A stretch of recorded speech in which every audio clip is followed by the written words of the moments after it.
What's good, Commanders family? Welcome to another episode of Everything Commanders. I am your host, Dream Team Buddha. So phase 3 of OTAs took place today. New week, same old, same old.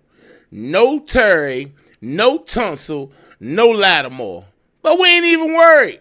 Also, we heard from Coach Witt and we heard from Coach DQ. And man, oh man, they gave high praises to the big guy in the middle, Daron Payne. Let's talk about it. Welcome to Everything Commanders with your host, Dream Team Buddha. Hail to the Commanders. Before we get into this video, if you will, do your boy a kind favor. Hit that subscribe button, give it a thumbs up, hit the bell notification so I can keep you in the know with everything Commanders, y'all. Now let's get right to it. What's up, everybody? Listen, today we got ourselves a jam-packed show somewhat. What's going on, Commanders family? Listen, today we got ourselves a pretty good show lined up for us. We heard from some players today. We heard from some coaches today. Also, you know, some no shows that.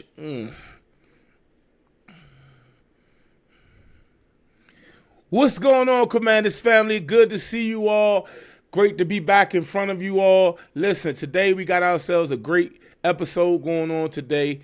OTAs Phase 3 took place today out in Ashburn, and we had the liberty to hear from Coach Joe Witt, Coach Dan Quinn.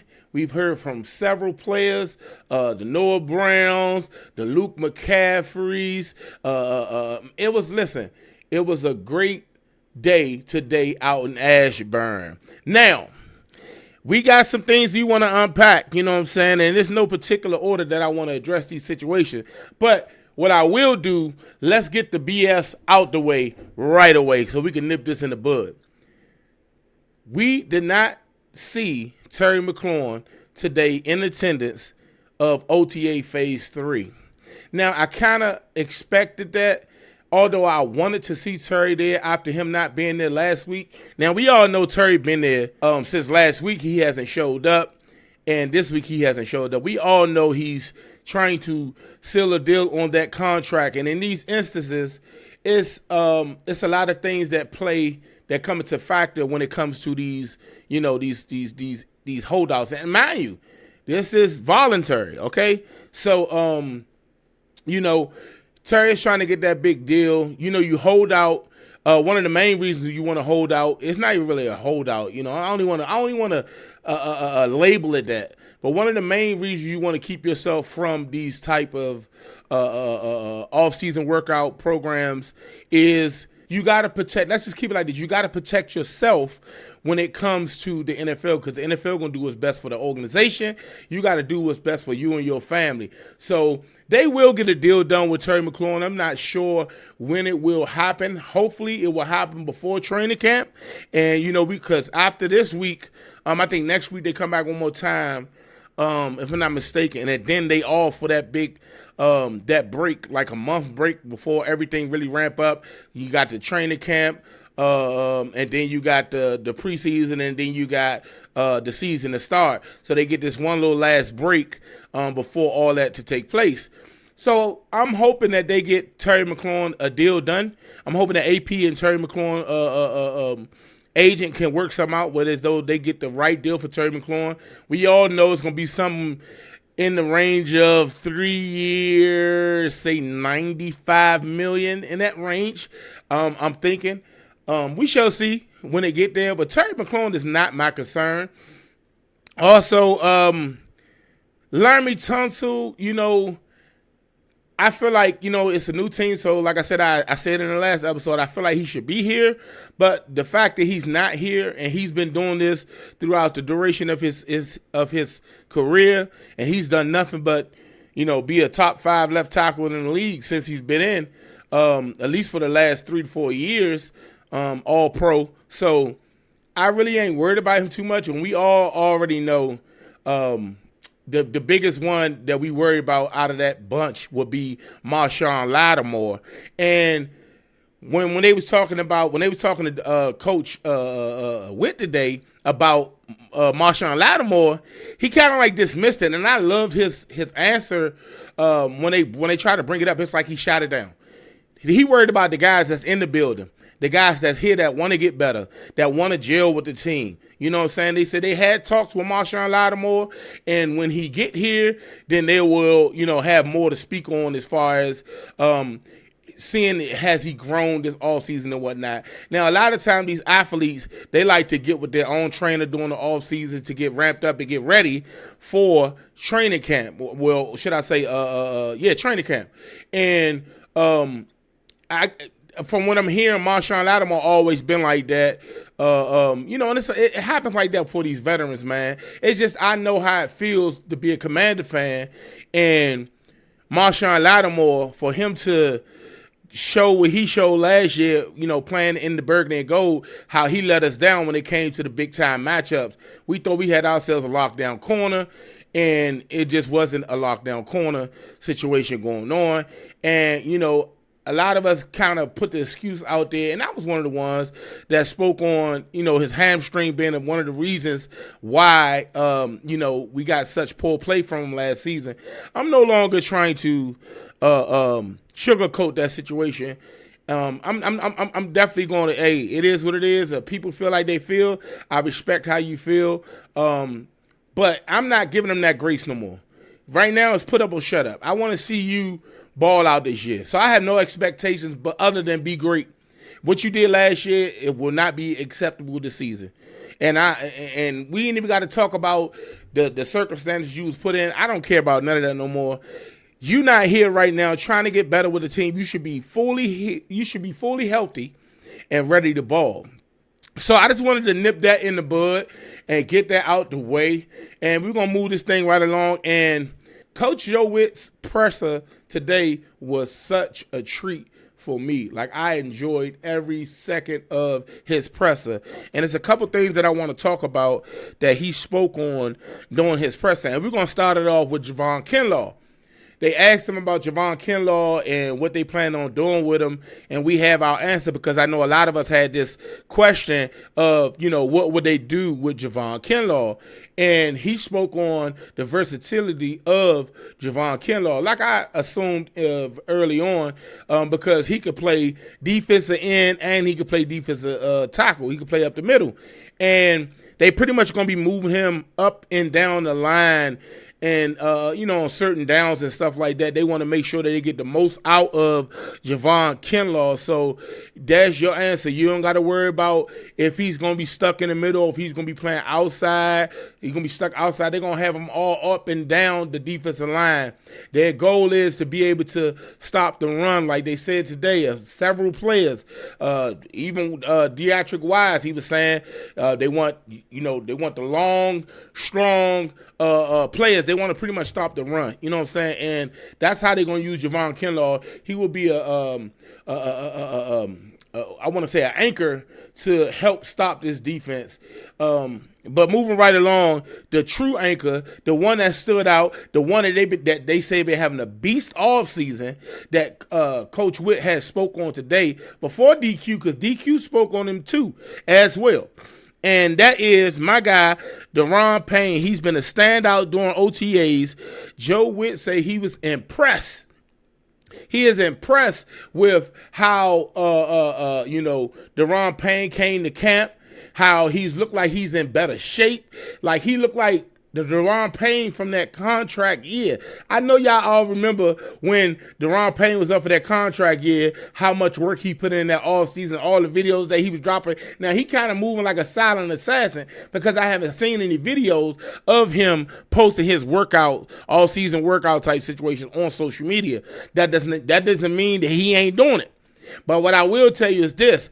He understands that Jonathan Allen is no longer there. He is the leader, and Joe Witt spoke on that. Daron Payne has been leading by example. Leading by example. That's something you haven't heard. That hasn't been a characteristic trait that's been expounded upon throughout the duration of his contract or his career in Washington. That's always been Jonathan Allen's MO. But now they speaking on that as far as Daron Payne. You love to see it. You love to see it because you already know Johnny Newton needs a mentor right there. He looked up to Daron Payne and Jonathan Allen last season. But Jonathan Allen is no longer here. So guess who said, hey, it's my turn. It's time for me to step up. It's time for me to lead. It's time for me to lead by example and vocally. Daron Payne. So I'm excited about that. You know what I'm saying? They saying that he looked real good, man. Coach Witt did not hold back, man. He loved what he's seeing from Daron Payne. And DQ had a few things to say about him as well, but we'll touch on that when I get to DQ's presser breakdown. Also, like I said, I already told you, we talked about Marshon Lattimore. And like I said, the main thing about that, they had talks with Marshon Lattimore. The coaches have spoke to him already. So they already understand what's going on. We may be blind to what's happening behind closed doors when it comes to Marshon Lattimore, but just know that the team has this thing under control. Yes, we all would love to see Marshon Lattimore there for for non-mandatory OTAs, but at the end of the day, you know, it is what it is, and we ain't worried about what he got going on. They asked one question that they asked, and this is one of the questions that I think we all have. And although he answered this question great, I love what he said. I still got some concerns. They asked him, you know, after having Dante Fowler Jr. here last year, and for him to get 10 sacks and losing him, you know, via free agency, where do you think the sack production will come from? And Joe Witt Jr.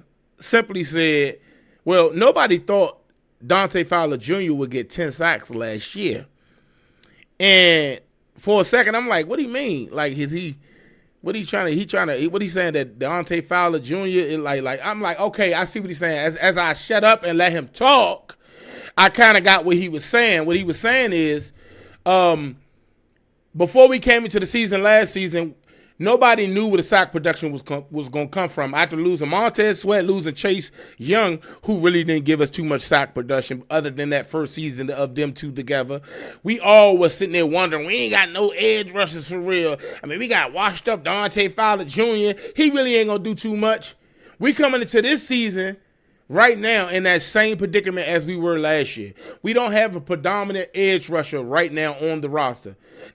It ain't to say it won't happen, like we won't get a Trey Hendrickson or somebody, but I really don't think it's going to happen. But, I wouldn't put nothing past AP. AP do what AP does, okay? So he's saying nobody predicted that Dante Fowler Jr. would be the standout last year and get 10 sacks, meaning the scheme itself will produce one of these players will step up and become, this is what they banking on. One of these players will step up and give you that 10 sacks you see, maybe 8, maybe 9, maybe 10 or more.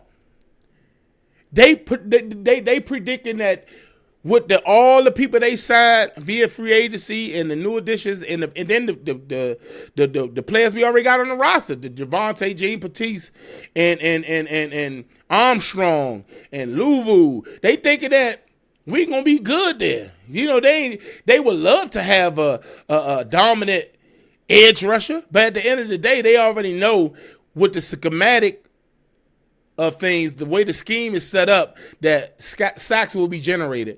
In other words, don't worry about Dante Fowler's 10 sacks that was lost last year. Focus on what we will be doing this year. And they ain't too much worried about that. And I ain't worried about it as much no more either, because I never really heard Joe Witt talk on it. Other than that, Jordan McGee, he spoke on Jordan McGee. And they was asking, you know, well, with Jordan McGee being back, how will you work him into the scheme, this and the fourth? And they pretty much said they looking forward to working Jordan McGee into the scheme. So that means Jordan McGee, like I said, I told y'all about a month ago, Jordan McGee will have a bigger role in this defense. He said they already had stuff for him in the packages last season, but he couldn't stay healthy.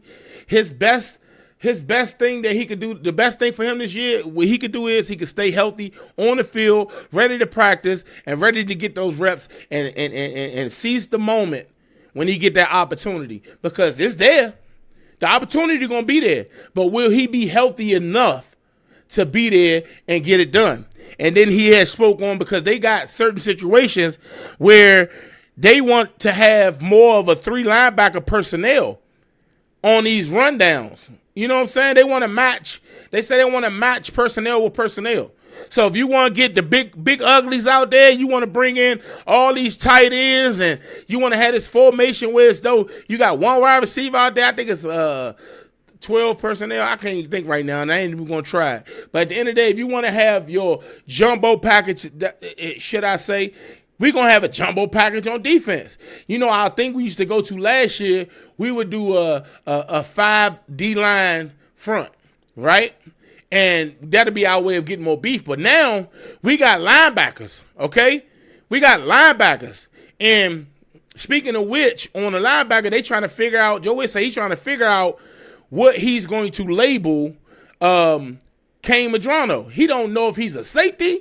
He don't know if he's more of a linebacker or both of them. Because not only is he fast, you know, the kid got good instincts, and they just trying to find his placement on the defense. So that's going to be a work in progress, and I'm pretty sure they will find something that works best for Kane Medrano, because he has great versatility, and they just trying to find where he will be playing best. Also, they spoke on All-Pro Revo, and I love to hear this because I haven't heard a coach say this yet, but they want to work in Revo. That's Jeremy Reeves. They want to work him into the defense more. He said not only is he an all-pro standout safety when it comes to special teams, but they want to work him on the defensive side, get him into more defensive packages, because the boy is just a playmaker. And I love that for Revo. I've always thought he's more than just a special teams player. Now, he may not be the starter on defense, but at the end of the day, I always thought that he should have a bigger role in this defense.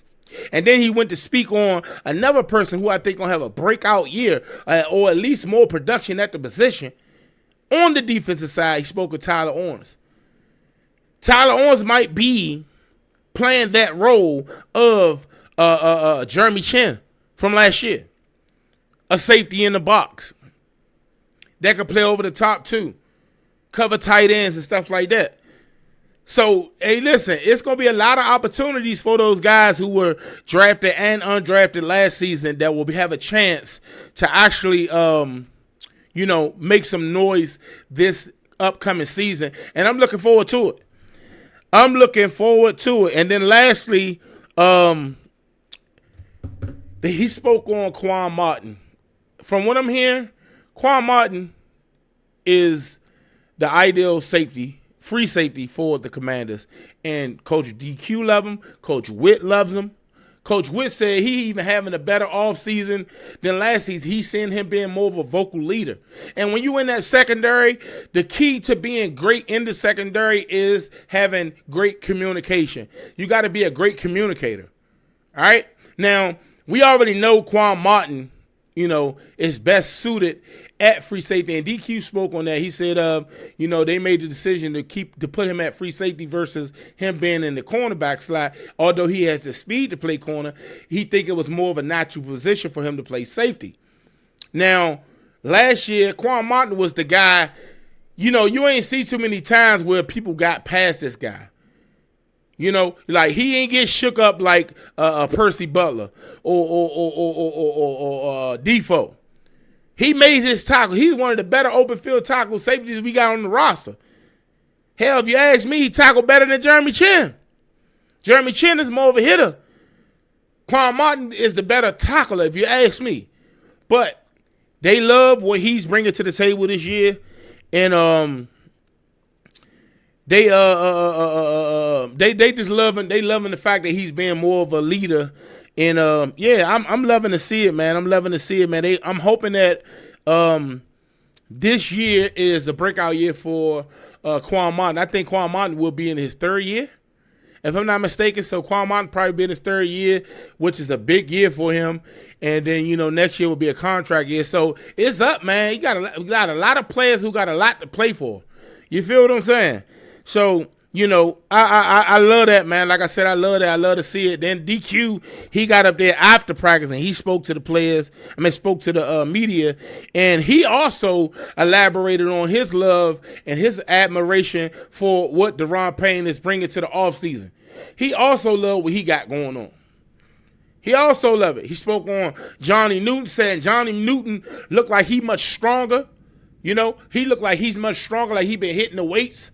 He been in the weight room. And then, it's a good thing that Johnny Newton is there since day one this year. Last year, when he came out of college, he had the foot injury that he played on his last year of college. But it kind of, when you coming into the NFL, they ain't want him to bring that over to the NFL coming from college. So what they did was they gave him time. They went ahead and did the surgery on it. And then when they did the surgery on it while he was healing, they realized after doing a checkup on it that his other foot needed the surgery as well. So both feet got the surgery. Once one healed, the other one was done, and he was still on the sideline. He ain't come into the season. So he missed pretty much all off season. So he spoke on the benefits of Johnny Newton having a entire healthy off season and how much better he looks, now. Like you said, when Johnny Newton was here last year, it was a lot of stuff that he couldn't do. He always been quick and twitchy, but the strength wasn't there. He couldn't do certain moves because he really couldn't push off that foot for real. So it was a good thing to hear him talking about Johnny Newton because we're going to need Johnny Newton to step up in a major way this year. I love all the additions, the Eddie Goldmans, the Deatrick Wise, and the Javon Kinlaws, and so forth and so on. But we need Johnny Newton to step up because we drafted him pretty high. And when we drafted him, he's considered first-round talent. That slipped to the second. And I want to see that this year. And I fully believe in his staff that they will get the most out of these players. So I love it. And then we heard from Noah Brown. Noah Brown's out there. And man, listen. I love the fact that, it's business as usual. Although Terry McLaurin is not there, you still see Debo out there. You still see Jalen Lane out there. You still see Noah Brown. You still see KJ Osborne. You still see Ja'Cory Brooks. You still see all the receivers out there. Michael Gallup was there, but he didn't practice today. That's another thing. He did not practice today, but he was out there. I'm not too sure what happened and what was going on, but I think it might be something. I don't know, but I ain't going to go into no speculation. But he didn't practice today. But it just feels so good to see the professionalism at OTAs, I think Dan Quinn is a phenomenal coach, man, and I'm glad that we have him, because at first I wanted Ben Johnson from the Lions when we was looking for our head coach candidates. When the search was on, I was like, we get Ben Johnson, our offense gonna be lit. I love to see this. I love that for Terry. Blah blah blah blah blah. And I was overlooking the fact that I don't think Ben Johnson is a leader on the same level as DQ, and DQ was able to bring in one impressive coaching staff that has been one of the biggest factors in Jaden Daniels' success in the Commanders roster, period. So, yeah, Phase 3 was lit today. Also, Coach Dan Quinn did stamp that we will be doing joint practices this offseason. Now, we always love the joint practices because you get to get more work against other teams to try other things. And Coach spoke on that. You know what I'm saying? You could try out a few different other packages that you really wouldn't be able to try out against the regular teams in the preseason because you really don't want to open up your playbook like that. But when you just doing like different defensive drills and different packages, you get to see it while you at practice. And, you know, we open up the preseason in New England against the Patriots on August the 8th. So that means we will be heading down there, and the joint practice will be in New England. So that last week of training camp, we most likely will be doing that joint practice there for that week of that game. So, yeah, and then we have the Ravens to close out the preseason, and that's a home game. So I'm sure that we will be doing a joint practice with the Ravens as well, as Coach Stamp. So, yeah, man, it was a fun-filled day. It was great to see all the guys out there. I definitely didn't want to be long-winded with you all, but I just love what I saw today, man. I'm very, very excited for this upcoming season, man, to actually see Jaden Daniels out there still throwing dots. Y'all, I don't know about y'all, man, but it's just I just don't see no fall off with Jaden Daniels. It's like I'm still on cloud nine. I'm still on the high from last season. Like, I watch this guy's highlights every 3 weeks or so. It's unbelievable, y'all. We've real life got ourselves a good quarterback, man. A great quarterback, should I say. But, yeah, I'm looking forward to seeing Daron Payne step up and ball out this year. If he's somehow able to do so, that will be monumental for our defense. Because with the pressure put on the quarterback, that will then help the secondary. And that's something you need. But anyway, that's going to do it for your boy. Y'all do me a favor, if you haven't already, hit that subscribe button, turn the bell notification on so that way I can keep you in the know with everything Commanders. I appreciate each and every last one of y'all for y'all support, and I hope that y'all will hit the button and follow me on this journey. Until next time, I'm going to catch y'all on the next one. But before I go, y'all know how I do my thing before we get up out of here. Left hand up. Who are we? The Commanders. Let's get it, y'all.